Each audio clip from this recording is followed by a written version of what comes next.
I'm joined here with my man Chubb Mason. So he's really excited. This is his first time here. Your first time doing a TV interview. Won't be his last time.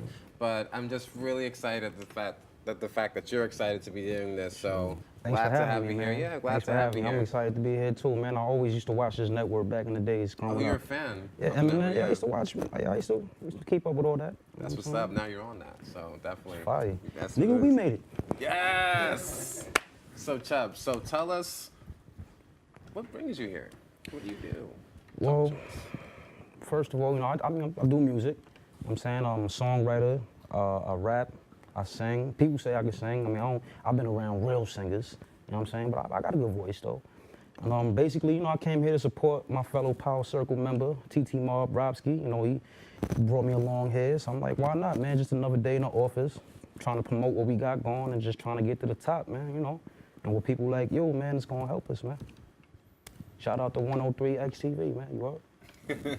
I have to laugh because I kept saying that incorrectly, Mix 103X, but you just did it perfectly on the first mark. Yeah, man, I'm a professional, man. I try to, once I know my knowledge and pitch, it's there. You did it. So I spoke to Rob earlier, and Rob says that he's one of the originators of TT Mob. Yeah, facts. And were you one of the originators? Did you just join? Like where do you fit in? I've always had my own thing going. I'm the leader of Money Gang Goons. Money Gang Goons. That's my clique right there.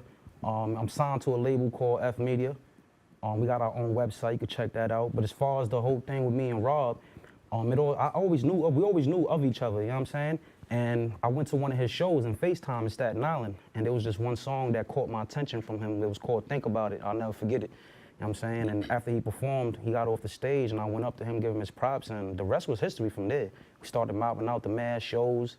You know, I'm like, Money Gang Goons is like one of the first groups that became Power Circle, you know what I'm saying? Besides TT Mob. It was MGG, I believe he was the first ones. You know what I'm saying? But if not, we was one of the first ones. But that's how that happened with me and Rob right there. How important do you think it is for artists to network, make connections, and meet people? I think it's very important, especially coming out of New York because, you know, the South, even Cali, you know what I'm saying, they support each other. New York has always been against each other and always want to be on top and be better than the next man. You know what I'm saying? So I always encourage every artist to just expand your horizons, network, meet new people from different places, new faces. You know what I'm saying? You never know who that person knows or what that person can do for you and what you could do for him as far as being successful. You know what I'm saying? So, yeah, that's my outlook on that.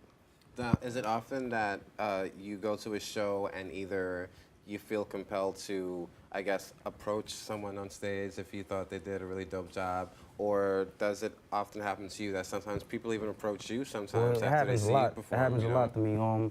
I just feel like the music speaks for itself, because there's a lot of artists out there that, you know, probably, you know, their music is not that good, but they still got good stage presence, like, you know what I mean? And they still captivate the crowd, you know, things like that, though. But, yeah, you know, I think it's important, man. You know what I'm saying? So it sounds like to me like you are a multi-talented artist, which is great. So you rap and you sing. Yeah. And out of curiosity, do you have a favorite out of the two? Is there one that you do more, or do you just find yourself doing both? Well, I started off rapping. I always was a harmonizer, but I was light on that area, you know what I'm saying? And in 2010, I was signed to EMI Records. 2010 or 2011, I had a publishing deal. I was working with producers from G-Unit, a producer named Jared Jacob. He's not a G-Unit producer anymore, but he's definitely a musician that travels around the world. He's known. I was signed to Damien Eden. Well, long story short on that, that's what got me heavy on my singing. Right. Because it was a publishing deal to write for R&B singers. I was working with Rico Love and all that. So ever since then, I got heavy on my singing. Like, I actually try to make my vocals better. I stopped smoking cigarettes to, you know, catch certain notes. I started taking it more serious. So now it's a mixture, man. It's a mixture. I got a lot of rap. I got a lot of singing. You know what I mean? And sometimes I put them both together on a track. So, yeah. Do you also write lyrics as well too? Yeah, I write all my lyrics. I write for people. Yeah, I'm a writer. I feel like that's one of my best talents. I'm a great songwriter. I know how to put words together real good. Do you feel like when you're in the writing process, do you feel like you write your best material solely for yourself, or it's just like, okay, I'm gonna write something really great and either keep it for myself or like? Honestly, I write, whether it's a feature or my song, I treat it like it's my song. I go hard. Don't matter. Sometimes people be thinking the feature that I'm on is my song, but it's really theirs though. So I go hard, man. Like everything's like it's my song, man. don't matter.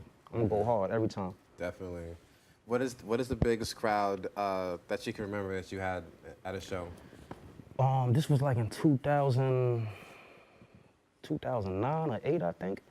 It was like a school auditorium. It was mad packed, and it was like, but it wasn't the actual. It was in a school, but it wasn't during school hours or anything like that.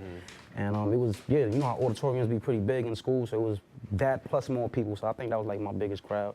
I mean, but I had some decent crowds, you know what I'm saying? Especially in Minnesota too, in a couple lounges and bars. You in Minnesota? Okay. Yeah, I did shows out there. How's I it got paid. different from New York? Like Oh, I never man. been to Minnesota, so It's I'm very trying different. to- Well, it's cold, so bundle up. You know what I'm saying? But it's very different out there because out there, it's like I was the new guy again. So I had to prove myself all over again, like, you know what I'm saying? But out there, they're more lyrical, like they're more conscious. They're like, they like lyrics more than they like swaggy shit, you know what I'm saying? Like out here and wanna dance, out here we wanna dance and party.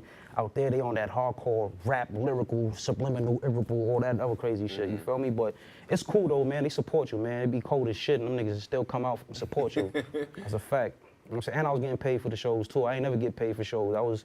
My paid shows, I was getting like 40-minute slots. You know what I'm saying? And or it was an experience, man. I'll never forget that, man. Shout out to Minnesota, man. You heard all the artists out there.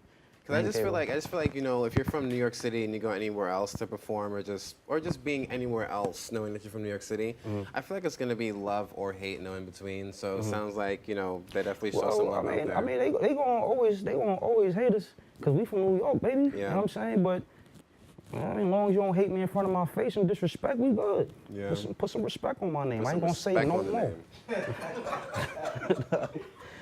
We done or we finished? No, I'm just playing. That's good.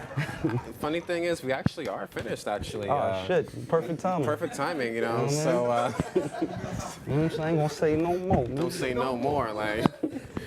So, for real though,